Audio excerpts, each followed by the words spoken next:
Hello and welcome to the Large and Unnecessary First Player Token podcast. This is episode 116. My name is Chris. I'm Euan.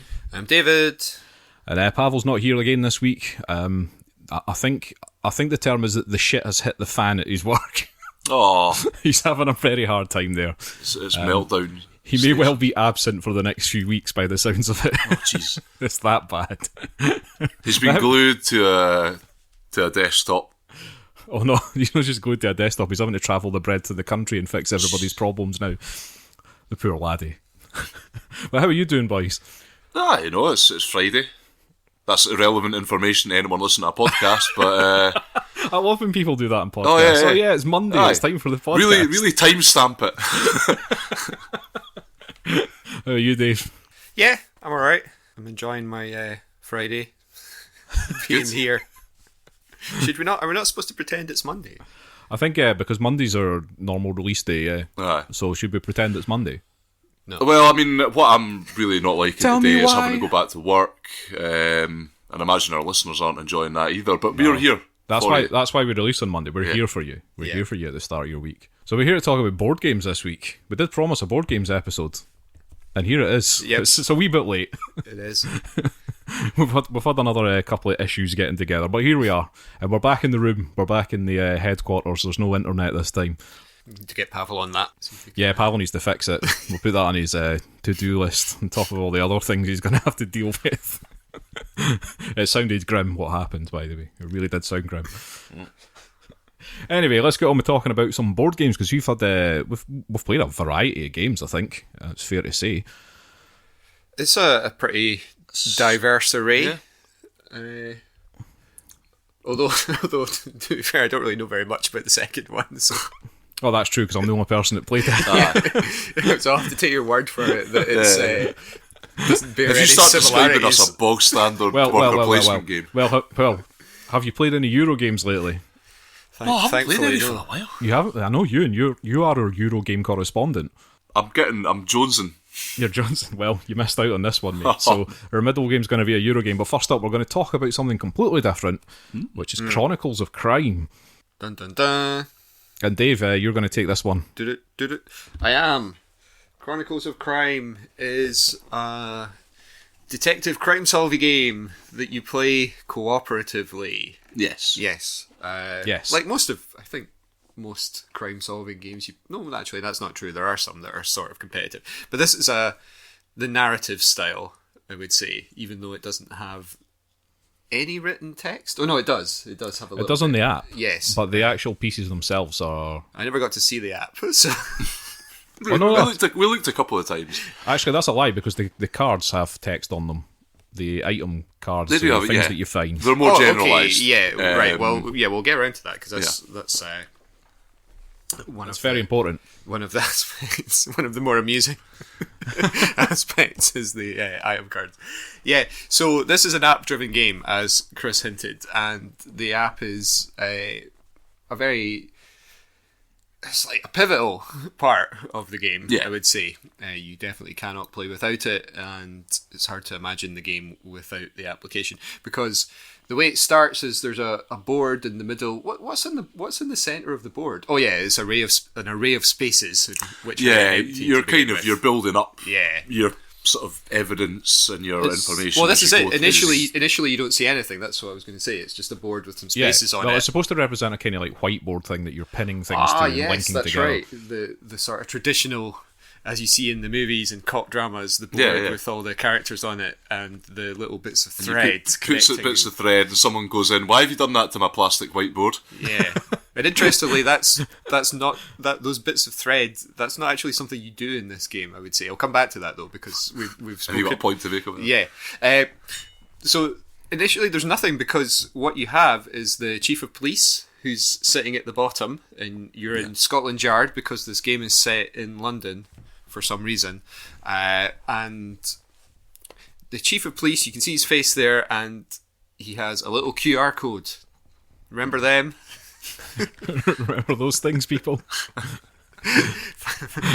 I played Watch Dogs.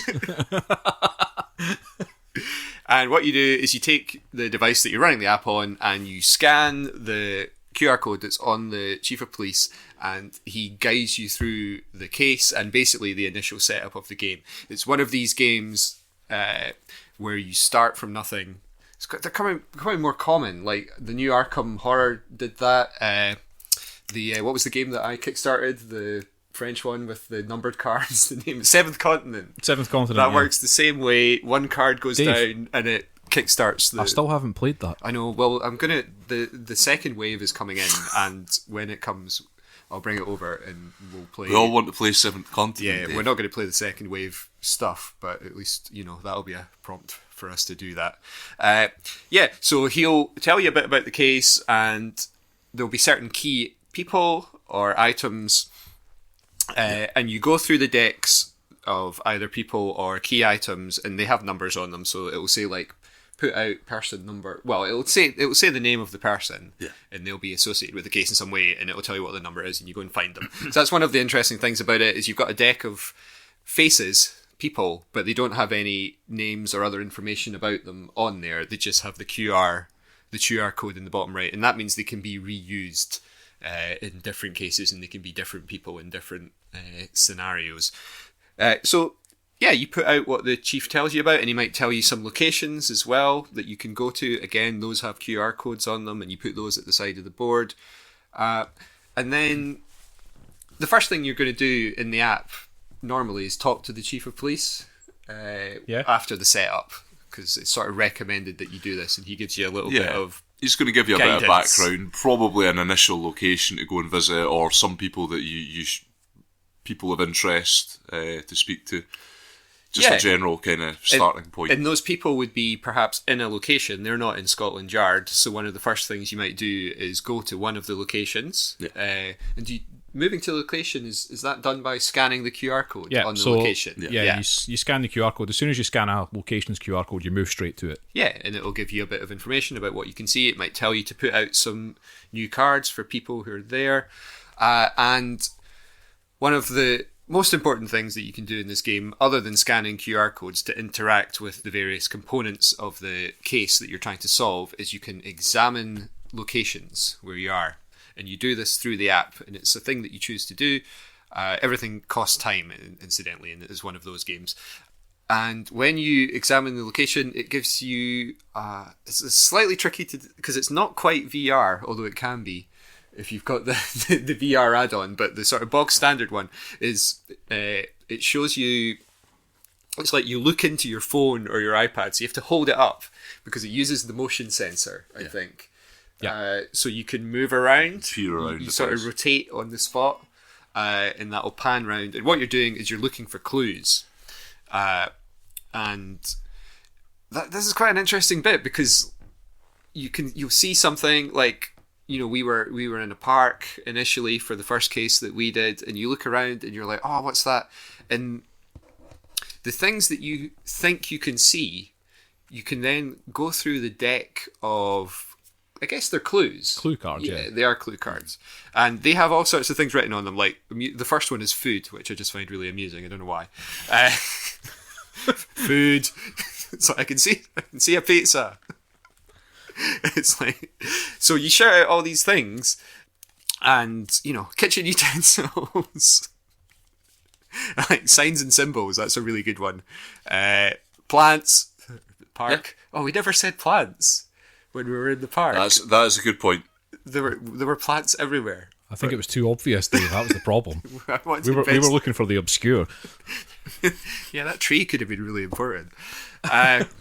I think we missed quite a lot of clues on our first run through of that. Yeah, we did, interestingly. But that was because there was some technical issues, because we were using the VR add-on, which allows you to use a sort of, I don't know what you call these things, where you put your phone into the little headset, and it sort of separates your eyes off and shows a picture for each eye. Side-by-side VR, I think they call also, it. Listening to the Robert Palmer single, looking for clues, doesn't help at all. Thanks, Euan. Just so you know. It doesn't actually age you at all in the game. But, it could be worth doing. So you put out... It's the unofficial soundtrack. It gets you in the mood, and that's the main point. When don't need to use that for case 2, just on repeat whenever we look for clues. This is like when we play Pathfinder and Ian's dwarf starts swinging his warhammer around, and we always have to put Peter Gabriel's sledgehammer on.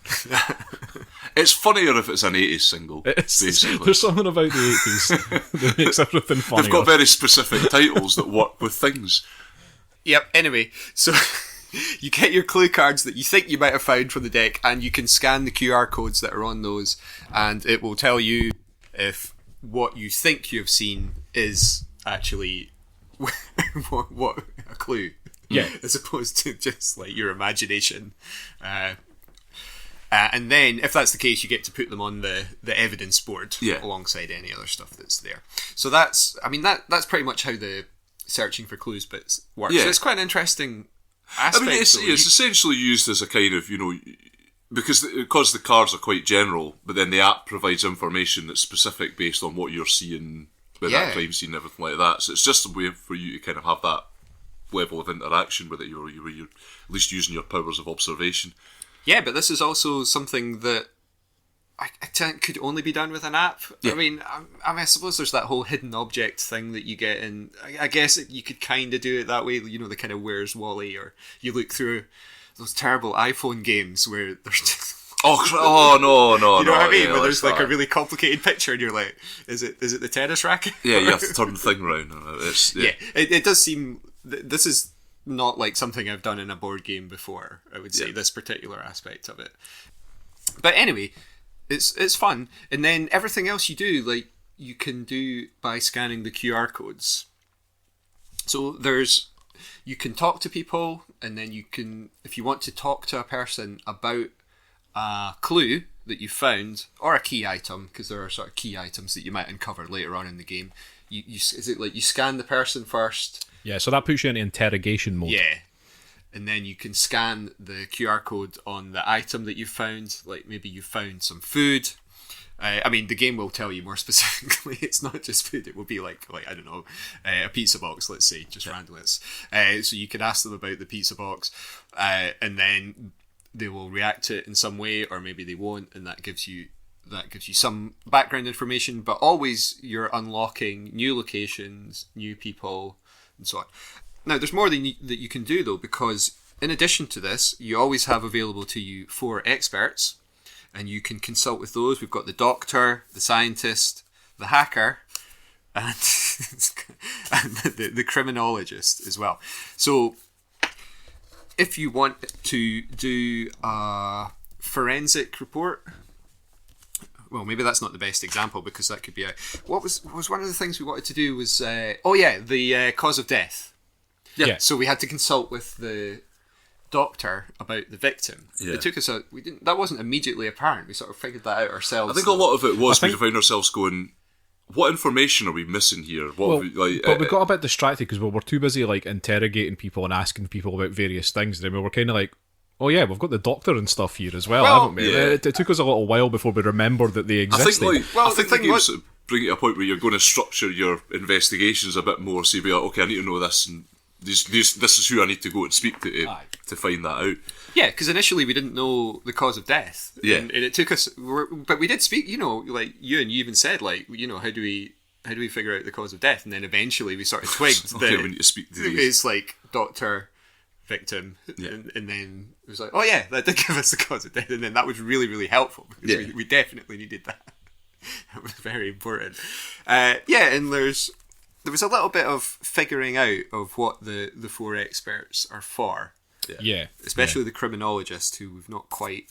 I think we'll have to play more games to sort of... Well, it seems that the criminologist is the best person to consult about, like, somebody's police record and that kind of thing. Yeah.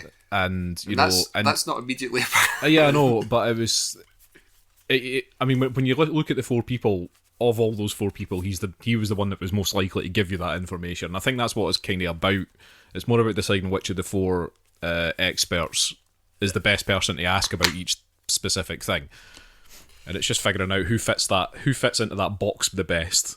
Yeah, as we found, there's certain bits of knowledge that you might not necessarily expect certain folk to have. Just getting a bit lucky. Let's just randomly ask this person about this thing. You're like, oh wait, that was really useful. You're right, yeah. Well, that's the sort of Phoenix Wright approach when you this Phoenix Wright computer games when you start to get a bit stuck, you just start like randomly combining people and confronting them with just like bits of evidence in the vague hope that. But in this game though, like, I mean, the thing that we did was an easy mode. Investigation. I mean, I think it's going to be that's the kind of thing you're not going to get away with in some of the other investigations because they are ranked in difficulty and you are timed. Everything you do costs time, and I think that we did mess about quite a bit when we did our thing. It was pretty lenient on us for it. It was, but I get the impression that if we were to play one of the harder ones, we're not going to get away with that. Yeah. But we were learning the game, and I think that's kind of what this first investigation is kind of about. It does give you that leeway to actually play around a bit and see what various people do and how they react. Yeah, that is true. Yeah, I mean, we did solve it amazingly. Although, to be fair, we only just solved it. Like in the very last. Not really. We got bonus points for time. I mean, like in terms of time. Oh yeah. It wasn't. Do you run out of time in this? I couldn't remember. I think you do. Yeah, I think you do. I got the impression we were quite close to the end, but then we weren't, sort of thing. So yeah, we kept getting prompts in the app. Like we kept getting phone calls from the police chief. This is an interesting thing because the app, I mean, maintains a state. There's a changing state of, so people will move around and be in different places. Like as the time of day changes, they're not going to be where they were at the earlier on. Yeah, that's really cool. Yes, I agree. That's a really neat aspect of this game. It adds to the realism of it as well, more than anything. Yeah, I really like that. But yeah, we do have a tendency. We saw this in Detective as well. Which we were very bad at. Of trying to, rather than like focusing on the thing that the game very clearly wants us to focus on, of just getting a little bit carried away. Because something specific. Because the one we played is the first investigation in a series. That's right, isn't it? Is it the first of three? Three, yeah. And I think the next two are much harder. Yeah, should we probably at this point just say that there might be spoilers? Well, we'll try not to spoil it. Yeah. But there was... Just, if you are thinking of playing the game, just be aware. Yeah, I mean, I think most people are not as dumb as us. Or not as, like, frivolous. Because, like, there's something that came up that's clearly part of an overarching story. Which we attempted to solve relentlessly in the first case, when it was really obvious that we weren't that that's not what we were supposed to be doing, because the game gives you hints. Like at the very start it even said, like, you don't solve the crime, don't worry about anything else. The whole thing. Yeah. Stick to it's about this crime. I think the thing for me that kind of got me with it, and I definitely enjoyed the game. I like what they've done with it. It's weird that they've taken almost so much of the game out of the board game and put it into the app, because there's very little left. Oh yeah. It's but I did find that story-wise, certainly for that first investigation, it would have been. I just think it might have made more sense for it to be something a bit more of a self-contained crime, and it is very procedural. Well, I felt that like this had this narrative that was like out of a fucking CSI episode that just ramped up really quickly. Well, from like a murder to... No, the thing is though, Euan, right? You did have a choice of which investigation you wanted to do, and the only reason I picked that one is because it was the first one on the list. All right. It did say it was part of a 3-story thing. I didn't know we were going to get so caught up in the stupidity of like this overarching plot and how stupid we are. Like, well, we should have known because we did this in Detective as well. Yeah, we did. We got too focused on something absolutely ridiculous, and it was mostly Euan's fault, from what I remember. Just throwing random accusations. What even was it? We can't really spoil that either. But it was definitely like there was one person that you got obsessed with. Well, as usually, I always do that. Yeah, and it had nothing to do with it. Were they a mayor? Yes. That's always a mayor with you, isn't it? You never trust a mayor. Because it's always like, this thing is bigger than it seems at first. And like in Detective it was, and like, we're like, it's him, it's that guy. This like he didn't do the murder, but he's ultimately the mastermind behind the entire thing. So, this isn't really what we're going to bring him in. That's not the answer to the question. Yeah. It's that kind of thing. But that's just us. I mean, it's interesting to compare it. Naturally, people will compare it to Detective, and they're obviously similar, but they're very different as well. I mean, what do you think, having played both? It feels like a wee while since I played Detective, so I'm struggling. But again, Detective, from what it seemed to... I don't recall this overarching thing so much in Detective, but I do recall it having like quite a strong, like, you know, this is the crime, and there was a lot more around it. Obviously, this was an introductory mission, so I'm maybe not giving it but it felt like it was kind of like railroading you through a certain thing, and yeah, I but mean, they do work very differently in many ways. I think Detective is much more involved, because Detective, you really need to start taking notes and doing all that kind of stuff. And I think I actually think Detective was more difficult in general. I think Chronicles of Crime has a much more like cartoony look to it. Like Detective's kind of like gritty and realistic sort of idea, whereas this has got a much more like the character cards are all very. I mean, Dave was having a good laugh at some of them. Yeah, they're brilliant. The art in them is art's amazing, but it's much less realistic than Detective is, and the game itself reflects that as well. It's much less sort of gritty and realistic than Detective is. And I think because it's like entirely QR code driven as well, you're not really just taking random. Well, you can take random guesses in Chronicles of Crime, whereas in Detective, I think that was much harder, because you really had to think about what you were doing, and you had to type things into a database and all that sort of stuff, and start linking stuff together. Yeah, it also felt a lot. Detective felt a lot tighter on time. Oh yeah, definitely. Every decision we made, I seem to remember agonising over. Feeling it. Yeah. Well, there was a strange thing about Detective where it's the narrative side of it. A part of it seemed to be about trying to portray the difficulties, the more mundane difficulties of being a detective. Yeah. So you'd go to like the records place, and you're like, you'd get some initial information, and it's like, would you like to sort of dig further into these criminal records? And we're like, yeah, okay. And then the game would hammer you, because it would come up with some story about how there'd been like a real long delay, and you'd lose way longer time. You'd end up losing like 4 hours because you got lost in some archive, like digging through, or the guy just took ages to bring them back to you.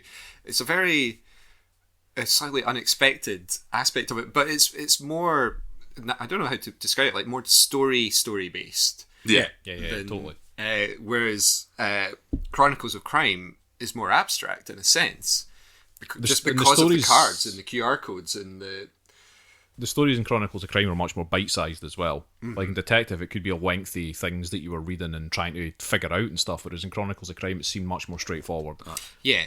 And Detective, an interesting thing about Detective is you could use your real-world knowledge. Yeah. And you had to look up things on, like, well, typically Wikipedia. Yeah. You don't have to, but you would do as part of it, and that would assist you. Whereas, again, like, yeah, Chronicles of Crime it's contained within itself. You're unlikely to be looking up stuff. You might a little bit. Mm-hmm. I mean, there is some real world aspects to do with like blood types and stuff, but it's more gamey. That I definitely felt it was more gamey than if you see what I mean. Like it is like I compared it to Phoenix Wright, and there are similarities between it, especially in the way that Chronicles of Crime gives you clues, like meta clues about.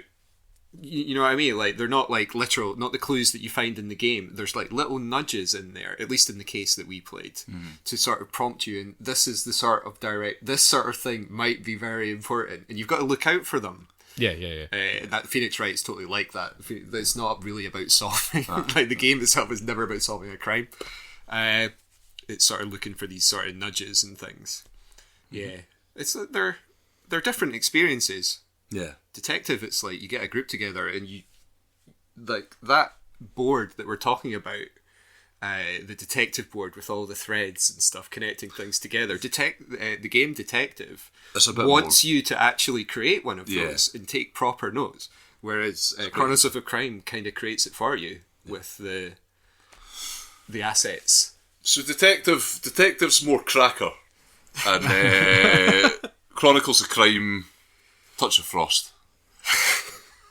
Okay. I mean, I'll take your word for it. Euan, I'm not into that kind of daytime TV like you are. But I just Cracker. I remember was pretty diligent and pretty gritty, you know, and it went on for days, and hours, and just never ended. Whereas Touch of Frost was David Jason, right? You can get. Did a chandelier fall?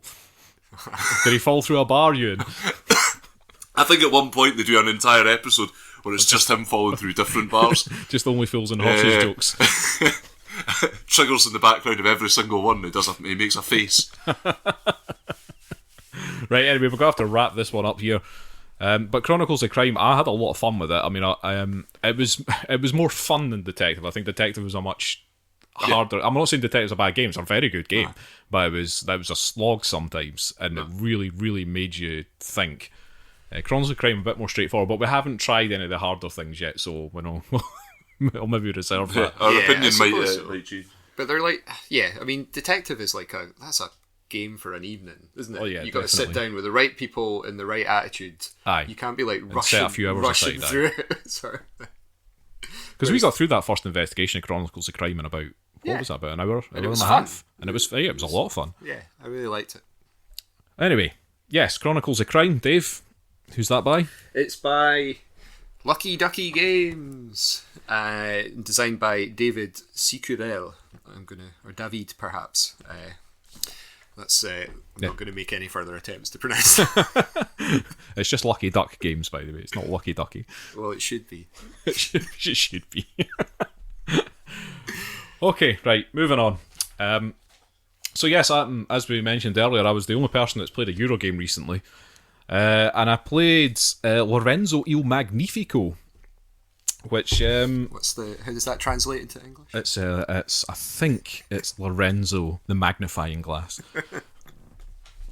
But the reason that I played this game, and in fact I'm not sure, should I mention? I probably should. Is one of my friends and his wife. Well, they're both my friends, I suppose. they last year had a son called Lorenzo. And I thought this would be a lovely present to give them. So I gave them Lorenzo Il Magnifico. They were quite chuffed with it. But then they invited me round to play the game with them. To read the rulebook. And well, no, actually, I didn't have to do... This was actually very refreshing because it was one of the few times that I've not had to read the rulebook. I think of all the games that we've played in the past few years, the only ones I haven't read the rulebook for are the ones that you've bought, Dave. Yeah. That's like... There's not that many. Anyway... So Lorenzo Il Magnifico, Euan, you'll be gutted you missed this. This is actually a very solid Eurogame.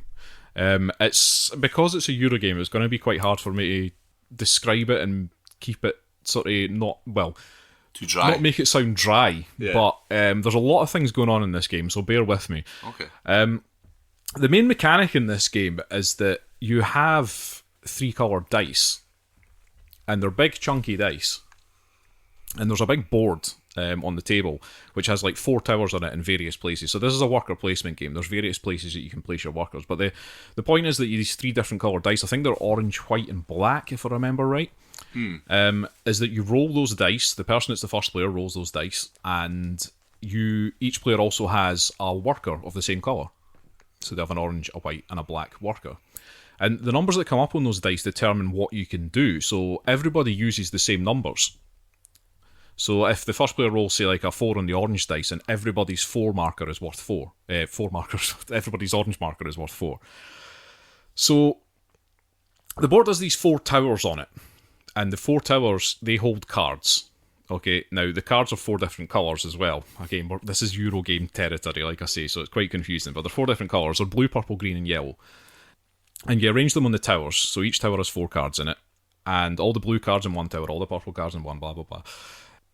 And these 4 spaces have numbers next to them, so that's 1, 3, 5, and 7. You might be wondering why 7, because it's a 6-sided die. So you can take these cards by, if you have an orange 4 worker, you can place your orange 4 worker next to the 3 space and take that card. Do you see what I mean? Right, I see.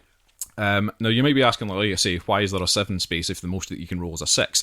And the point of that is that you get assistants in this game, and this is one of the resources in this game, and your assistant can add 1 to your worker. So you can place as many assistants next to a worker as you want. So if you've got the orange 4 and you want that 7 card, you can put 3 assistants next to them and take one of the 7 cards.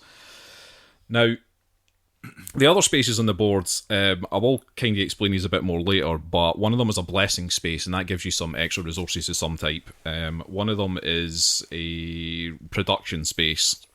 Well, basically, the whole point of this is that you are trying to sort of build up your own little board that you have by taking all these cards and placing them. Now, the blue cards, they are people cards. They give some sort of ongoing benefit throughout the game. The purple cards are kind of like event cards, and those are things like supporting the Pope, because this is a Renaissance Italy style game where Catholicism was very important. So those are things like that. They give you some sort of instant bonus and points at the end. The green cards and the yellow cards are your production cards. So when you take the production space with one of your workers, there's a green production space and a yellow production space, and you will trigger your production. But again, it's all based on dice. So your green and yellow cards have dice numbers on them. So those will only trigger if you, for example, have a white worker, then it's worth 6, then you can trigger all cards that are worth 6 or less that you have in front of you. Does that kind of make sense? Mm-hmm. So like I say, it's very hard to describe this game. There are other resources in it. There's wood and stone, and there's money. Those are quite important, because in order to take some of these cards, you do have to pay some resources for them. So like the blue cards, the people cards, they tend to be worth money. You need to have to pay money for those. Whereas the green cards are free, usually, because those are the cards that will give you wood and stone and stuff like that. Whereas the yellow cards tend to have some sort of cost associated with them. It could be any mixture of things. I should have said that the blue cards that give the ongoing benefits, they tend to make things easier for you. So like getting certain card colours, you'll get a discount on your dice number. So instead of that 7 card costing you 7, if you've got a blue card that says -2 on blue cards, then you can use a 5 on it instead. And the blue cards will also give you points at the end of the game. With me so far? Okay, sort of. Sort of, I know. Sorry, I'm trying to visualise. You're trying to visualise it. Tower full of cards. It's a tower full of cards, yes, and it just gets refreshed every turn. And basically all you're doing is trying to take these cards and build up as many points as you can. Wait. What? A tower? What it's what weird. Kind of tower, though? I'm trying to imagine this tower that has cards in it, but you can see the cards. They're not physical towers, Dave. They're just painted on the board. Oh, right. I'm sorry. I should have probably specified that. I thought there were like four, the game is not that exciting, Dave, but it has actual physical towers in it. I'd just like to point out I'd already made that assumption. Thanks, you. You've played Eurogames before. I know what's going on. I know the score. Oh, I see. So yeah, I've probably explained that in a very confusing way, but essentially you are just rolling these dice at the start of every turn. Everybody has the same numbers to use, and you are trying to take these cards and build up points. But there are 2 other things in this game that are quite important, and one is that there's a sort of military, I think they call it a defence track, and the other is the faith track. So the military track, you kind of need to build up your military if you want to take more of the green cards, because you have to have a certain military level in order to get a certain number of green cards. Okay? So those are the ones that give you wood and stone and things like that. Those are like your production buildings. Yeah. And some card requirements will also require you, in order to take this card, to have a certain level of military. And some of them may even reduce that level of military. So, like, it might say on it, for example, that you need 7 military points, but you also will lose 3 military points if you take this card. Oh, it's like a battle. So yes, it is. Like it is, and the cards are kind of the cards are kind of themed around that as well. So like the blue cards, the purple cards, like the event things. I think quite a lot of those require military things, and those events can be like sending people to war and all that kind of thing. But they give you lots of points at the end of the game. The faith track is one of the more interesting parts of the game. And this is where the game can kind of differ from game to game as well, because there are 3 things that are randomly taken at the start of the game and put on the faith track. And those are negative modifiers. So the game plays over 6 rounds, and at the ends of rounds 2, 4, and 6, you have to have a certain level of faith, or one of these negative modifiers will affect you for the rest of the game. Because the Pope excommunicates you. See. And that really can cripple your game if you're... And this is the thing, because they're randomly decided at the start of the game, it can really change the way you play the game. Because you can say, if one of these things, and I'm just at random thinking of something in my head, but if one of them says that all blue cards are now going to cost you 4 more if you don't have this level of faith by the end of round 2, then you might either really focus on getting your faith up, or you're just going to decide that the blue cards are not going to be part of your strategy, and you're quite happy to get excommunicated and ignore the faith thing and just focus on something else completely. So that's where the game can be quite interesting, and where the strategies can change, like I say, from one game to another. And that's it. Like I say, you play into the end of 6 rounds, and whoever's got the most points wins. And at the end of the game, it's Euro point salad again. So like you'll get points for various things. So like the points at the end of the game from your purple cards. One of the production ones, I can't remember if it's green or yellow. The more of those that you have. Oh no, it's not. Sorry, it's the blue cards. The more people cards you have, there's a sort of exponential point amount. So like if you have 3 people cards, you get 1 point, but if you have 4, you get 4 points, and if you have 5, you get like 10 points or something like that. So the more of those cards you have, the more points you get at the end of the game. So there's a lot of different ways of getting points again in this game. But that is essentially what the game is. It's actually really good, right? Despite that really confusing thing, it's one of these games where you look at the board and you look at how much stuff is on it, and when somebody, like I just tries to explain the rules to you, you sit there and go, what? But actually, the game is solid. It's actually a very, very good Euro game. It's probably Euro. Yeah, it's probably gone up there as one of my favourite Euro games, actually.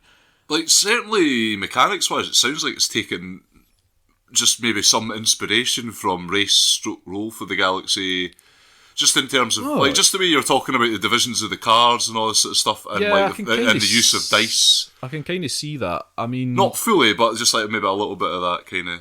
But again, it's just that it's one of these sort of like how you acquire your points sort of thing, and like you say in Roll for the Galaxy, whatever.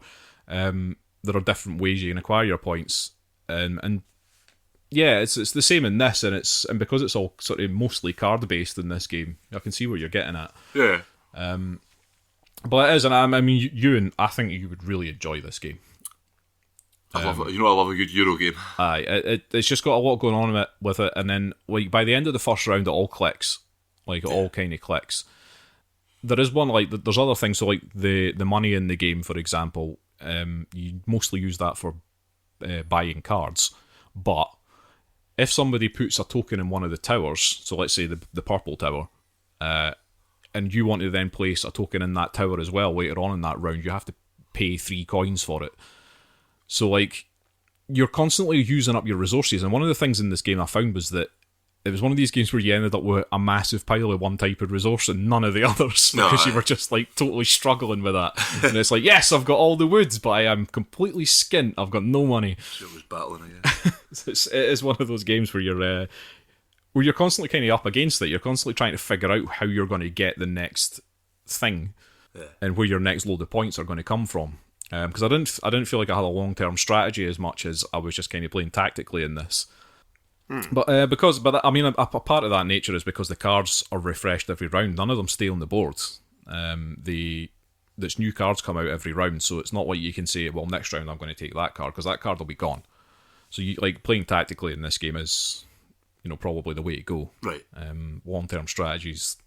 You could formulate a long-term strategy based on certain card types or whatever, but it's more about adapting to it. I think it is a lot more about adapting, and because like spaces are limited, and getting faith points and stuff like that, for example, is quite difficult sometimes. In some rounds it can be really difficult to see where you're going to get enough faith points to not be excommunicated, and there can be a real battle for that.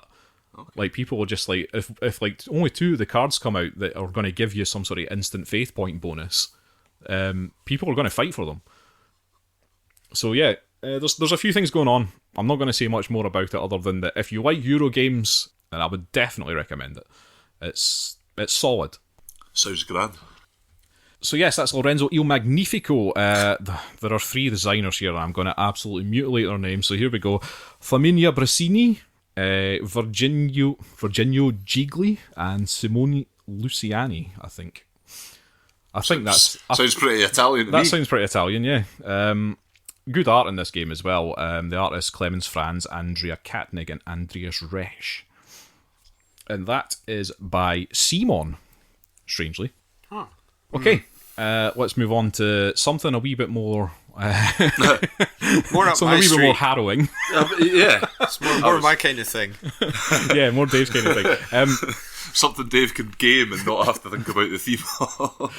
So we will say one thing before we go on with this, right? This game is Plague Inc. And it is a game about creating plagues which are going to wipe out humanity.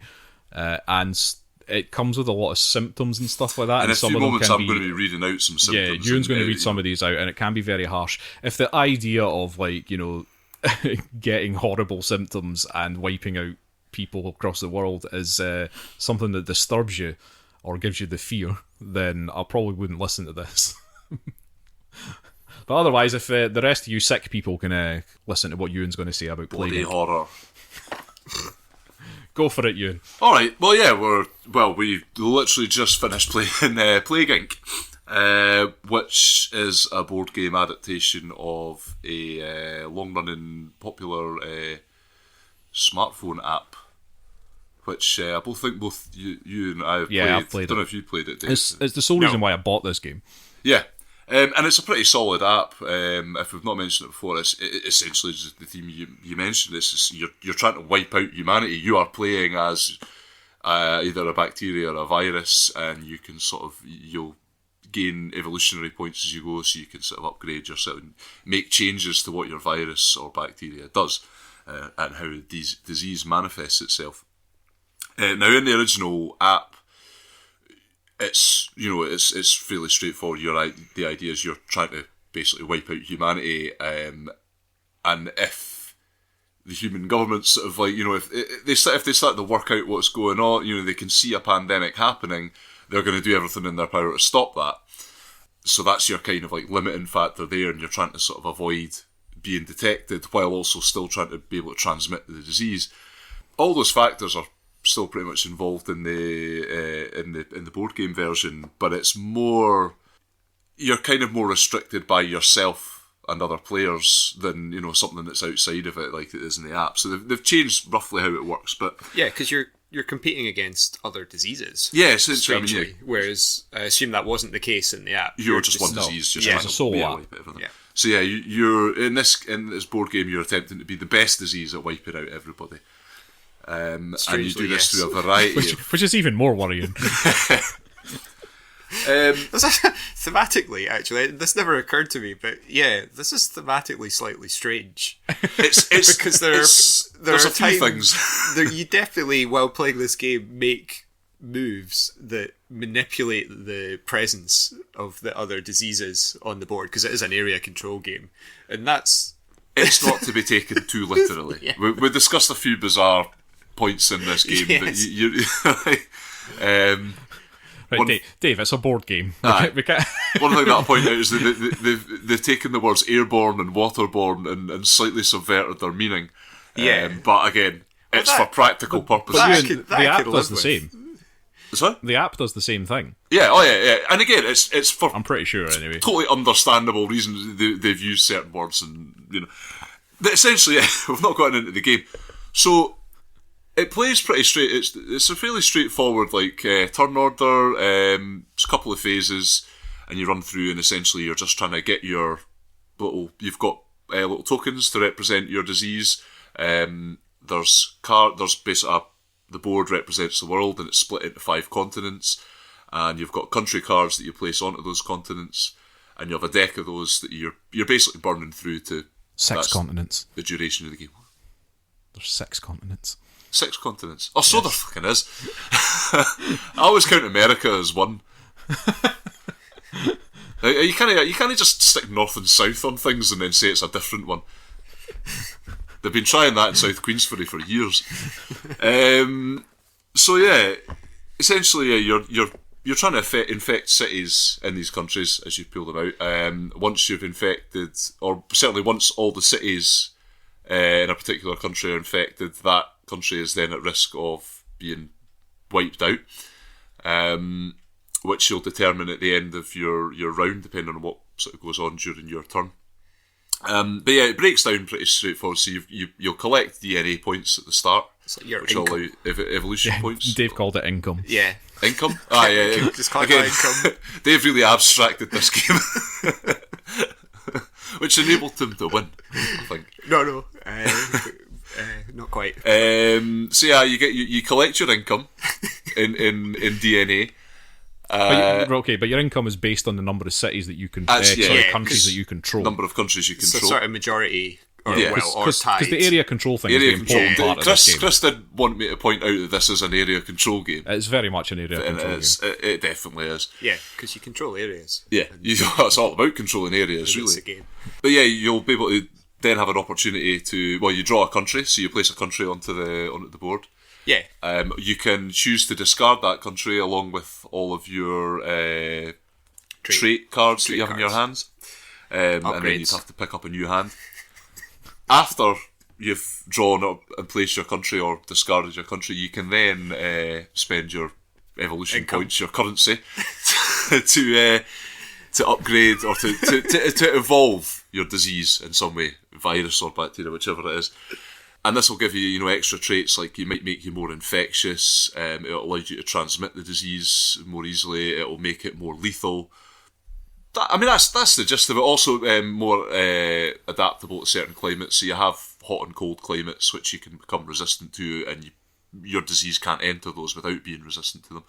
So you make all these little changes to yourself, and it's not a case of upgrading to a certain point. You can make changes. You've only got, like, what's it, five slots? 5 slots. 5 slots. So you've got 2 free slots and then 3...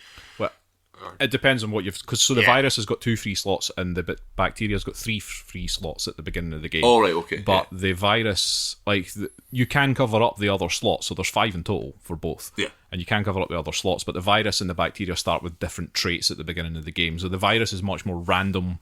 Like, the virus can randomly mutate. That's true. And you can choose to do that, basically. You can choose to do that, but you have to accept what the random result that you get, basically. But the bacteria gets extra DNA income. That's every turn. So it's a bit more planned. There's a slightly different feel to them. But you can kind of leap ahead as a virus in strange ways. Essentially, you're upgrading it, you're evolving it with various.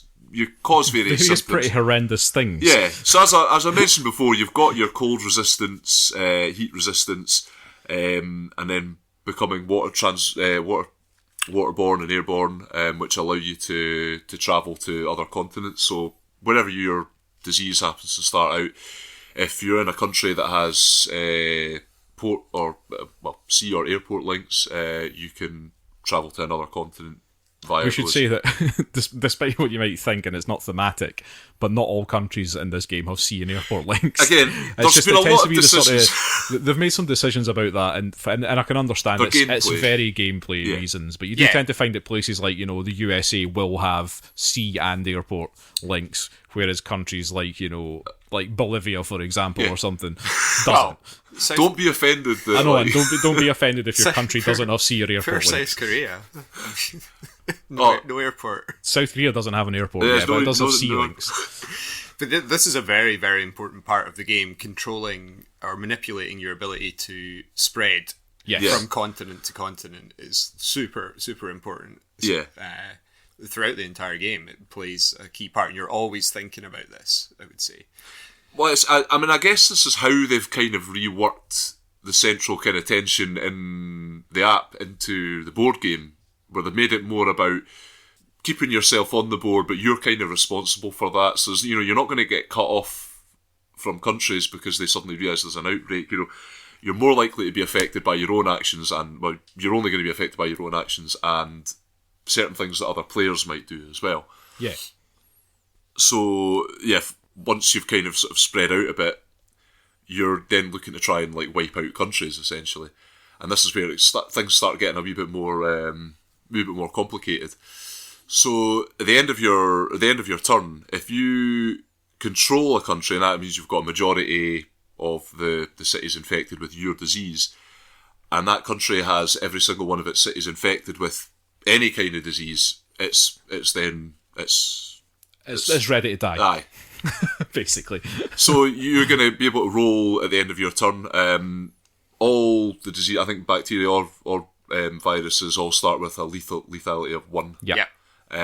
So you'd have to roll a 1 on the death die. to You kill have, that you have to country. roll your lethality or lore. Yeah. As the And mechanic. you can increase that, as you know, and which is something you're probably going to want to do as the game goes on. Yep. Definitely. Or you find yourself in the position that Chris did, where you've got a lot of disease around the board, but you've got a finite number of disease tokens. Yes, and that's very important. And that's as well. again another thing you have to manage. And yeah, if you no longer have any in your pool to place, when it comes round to your infection phase, you can't spread out any further. Well, that was it. And I got myself into a point where like I'd spread myself out so thin because I decided, you know what, I'm just going to go and spread out to this country and this country and this country, that I actually only had one country that was fully infected, and you guys couldn't get into Europe, which is where all my countries were that I had infected pretty much, because you guys didn't have the ability to even get there. And I was just kind of like, I had like 3 turns where I didn't do anything because I just couldn't. I just because France wouldn't die. France was the problem there. Like, I mean, I took a long time to kill China. Oh yeah, but it was nowhere near as frustrating as what was going on with you in France. So. It's an interesting aspect because it's actually helpful to have other people like beside you. Oh yes, Well, it is. Yeah, And, in a like, way, if they can just, because at the start of the game, people will just put like one cube in a country just to get that initial, to get yourself moving those about, initial DNA points to get yourself going a bit. But then that can help you later on because they'll like fill out the spaces in that country. So you have a majority, and you're going to be the one who gets once you kill the country, you get to take the card for it, and that's part of winning the game is getting these country cards. Yeah, I mean, you do want to have majority control. You don't want to be just participating in every one of these things. You do get a wee bonus for participating, but so I would actually argue that it's quite a strong bonus. I mean, it's pretty good. Just having one little disease marker in a country that then dies gets you an event card. That is true. Yeah, every time and a country the event dies, cards can be very everyone powerful. involved. Yeah. Everybody that's got disease tokens well, in there. that's an interesting dynamic because you're helping out the other player because you're giving them more disease cubes to work with. Yes. And they're also getting if they've got a token, they'll get evolution points for every one token they've got in there. So it is worth having a few around the board because every so often you'll just get bonus evolution points, and that can be really helpful. I found myself really struggling at the start of the game because I kind of lumped myself into 2 territories and I didn't have any way of getting to another continent. But you can do it. And I thought I was in a really bad position. But then, when somebody else I think you killed a country. Eventually, yeah. And suddenly I had an extra points and I had guys to work with, and it was kind of like... Well, you can do interesting things because you can like deliberately not fill a country that you have a majority in, but is tying up other people's cubes if it's a country with lots of spaces in it. Yeah. And you can sort of deny them the cubes for a while, or there's sort of fascinating things you can do with that decision about whether to fill or not fill. Well, that's the thing, like when it comes to the kind of antagonisms in it, like between players, so a lot of that's pretty much entirely based around these event cards because they let you directly manipulate each other's like disease tokens in quite a lot of cases, and they allow for they're all quite broad what they allow. Like they tend to be quite, they'll allow you movement into places you might not necessarily be able to go because they're like, for example, I'll just have a quick look at some of them here. So one actually I had, it's not in here, but the one I played quite early on was the Olympics card. Oh yeah, the Olympics is hilarious. And the point is you're supposed to take one of each disease of each player's disease to a specific country, and you choose that one first. And little things like that. So yeah, you can go, I'm going to take one of someone's token off here that they might be trying to kill a country, and you can kind of stop them from doing it. You can just like move one of their... It's the flavour text on the Olympics card that's funny. Oh, that's brilliant, yeah. It's because it literally starts with a sentence, we should never have held the Olympics. Or holding the Olympics was a mistake. I mean, you've got all sorts of stuff. I mean, there's a great one I didn't get a chance to use. You can actually nuke a country. So that nobody gets... you get your tokens back, but nobody gets any bonus. We're talking about, like, some of the symptom cards are quite brutal. But, like, some of those event cards are ridiculous as well. Like, like executing the infected and, refugees moving from one country to another and just infecting that country. And it's just... some of the stuff that's in this is quite horrifying when you think about it. And as I say, there's no holds barred when it comes to the symptoms card. So, like... you've got some of them there. Yeah, I've got a few here. So I mean, we'll just first. You might want to cover your ears for 30 seconds. Yeah, hemorrhagic shock. Yep. Yeah, that's a bad one. Yeah, that increases your infectivity 1 and your lethality 2. Diarrhea, gives you more infectivity and heat resistance as well. Oh, nice. So I guess a bacteria's got to deal with a lot of heat if it's inside somebody who's. I mean, I don't know if you've ever had food poisoning at home, listeners. Is that what But the temperature can get quite high. That's how that works. Insanity increases your infectivity 2 and lethality 1. I'm assuming that's got something to do with bites. Because, it's a picture of someone's mouth there. It's like shark jaws. Yeah. Anyway. Buboes. Yeah, I had to look that one up. Yeah. They're like... they're just like horrible pussy pustules. And as I said earlier, you've got your sort of transmission and resistance and things like that as well. I must admit, I was disappointed to find out that heat resistance and cold resistance weren't actually symptoms. when I saw Chris's screenshot of the game, I was like, oh, cool, that'd be an awesome symptom to have. Like, heat resistance. Now, that's a superpower, Dave. That's not a symptom of a disease. Well, they might be caused by a disease. I mean, I don't think anybody's tried that route to it yet. Systemic infections. Yeah, that's a pretty horrible one as well. Isn't it? Yeah, well, there's a number of ways that could happen. I was going to say, I like that cannibalism is one of the symptoms. Yep. I mean, that's hilarious. I had. What did I have? Like necrosis. Necrosis. That's the one. Okay, well, that's enough of that anyway. But some pretty grim stuff there. There's some grim stuff in there, and it is very much in your face, and that's why I gave that warning before we started this. But overall, for a game which is, I mean, it was so easy to set up, so quick to set up, so quick to explain, and very easy to just pick up, like just to play it and not have any there was no rules questions. People I explained the game to you, and you guys just went right, got it. Yeah. And I mean, the only thing we had to ask about was how does the game end? Yeah, that was it. The sort of win conditions. And I mean, the game really ends once all the cities are on the board that you've got out, and then it enters a sudden death mode, in which if somebody has no disease markers left on the board, that's it, game over. It's essentially I think that's probably going to be the most common way to end in the game. Yeah. There is another way of doing it, which is that if somebody basically can't do anything on their turn, then that's the game over as well. Yeah, and you're trying to collect cards from the continents and have a kind of majority in each of them. That's the sort. There's some other victory point things going on as well. Yeah, so the person with the most cubes on the board gets bonus points, and there's the one with the person that infected the country with the most cities in it gets quite a lot of points for that. Yeah, at the end of the game, and the other interesting thing is about the end of game scoring is that all the cards that you've got on your board in front of you, you get refunded all those DNA points for those. So you basically get those points back. It is interesting because it means all of your income basically is points in this game. Yeah. Unless you can get rid of Yeah, you can't discard upgrades or traits. So you would lose them that way. But that's you don't see that as often. No, I think that's a mechanic I haven't seen before, and I think it was quite clever the way that they did it.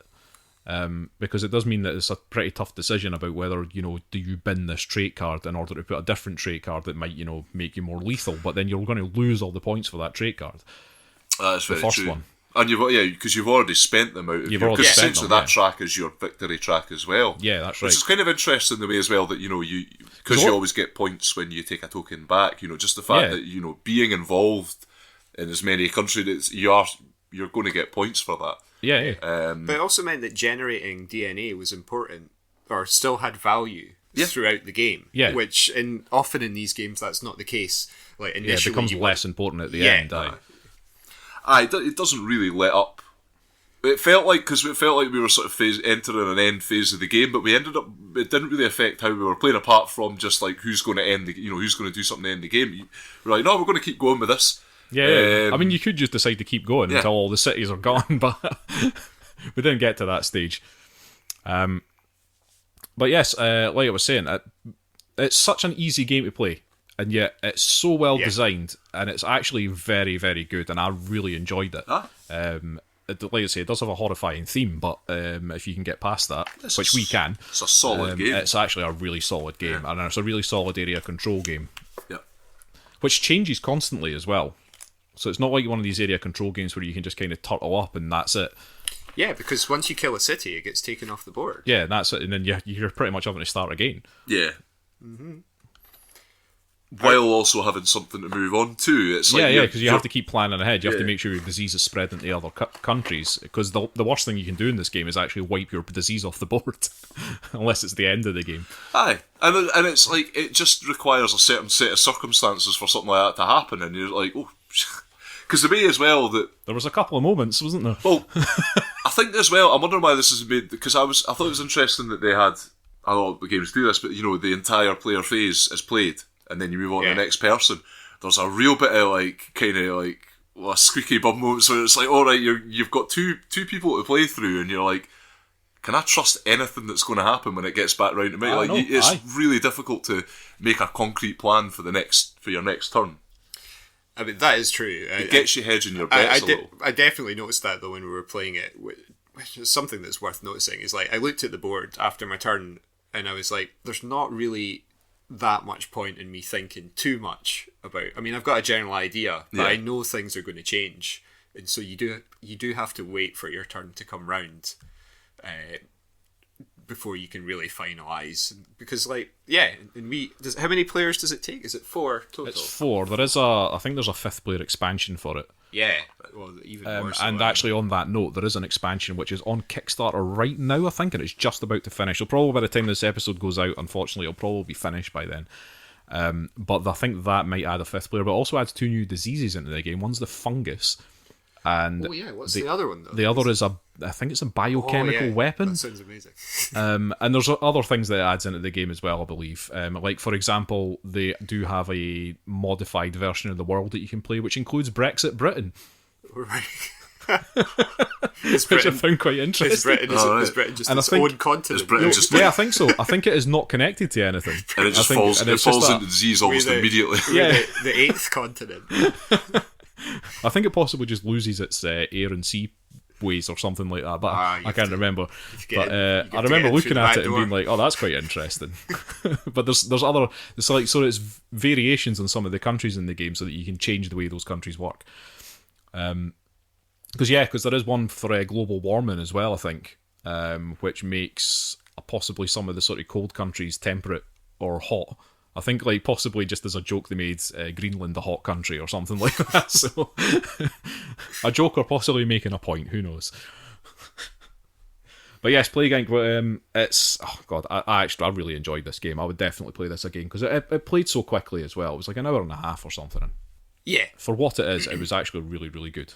Yeah, I mean, I really like area control games, I've realised. All the games we play that I like. They do tend to. I just love controlling areas. I know you're a big area controller. Seen you in the park, waving flags at people. Yeah, I think you'll find I have the majority in the swings. You've only got 2 tokens. I've got 5. No, it was really good. I think it would be an amazing 2-player game. I mean, the event cards you could sort of argue are. I mean, but that's part of the fun. It's not not that dry. Well, I was thinking, because I started thinking would it work for a 1-player one, but it's like you take all the kind of tension out of it. Well, that wouldn't work as a 1-player. Yeah, you need some sort of I think there is. I think there might be sole rules for it. It would be a different game. But then you'd be as well just playing the app. Exactly. So. Because the app pretty much does the same thing. Euan, did you like this? I definitely enjoyed it. Yeah, it was good fun for an apocalyptic death game. But it's just like you say, it's pretty smooth. It just plays quickly, and it's enjoyable to kind of like. You can almost just forget about the theme to some extent when you're playing it, because you get that involved in just how the game works. Aye, definitely. But yeah, no, I think it's quite an achievement. It does a lot of interesting things with the format. So that's Plague Inc., and that's by Endemic Creations, who they made the app. Endemic, yes, not N, not EN. It's just N. Endemic Creations. It's designed by James Vaughn.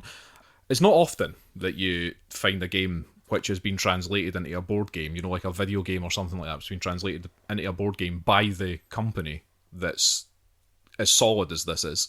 Yeah. Yeah, I was quite surprised by this. But yes, like I say, Plague Inc. It came out 2017. Okay, we're going to have to wrap up there.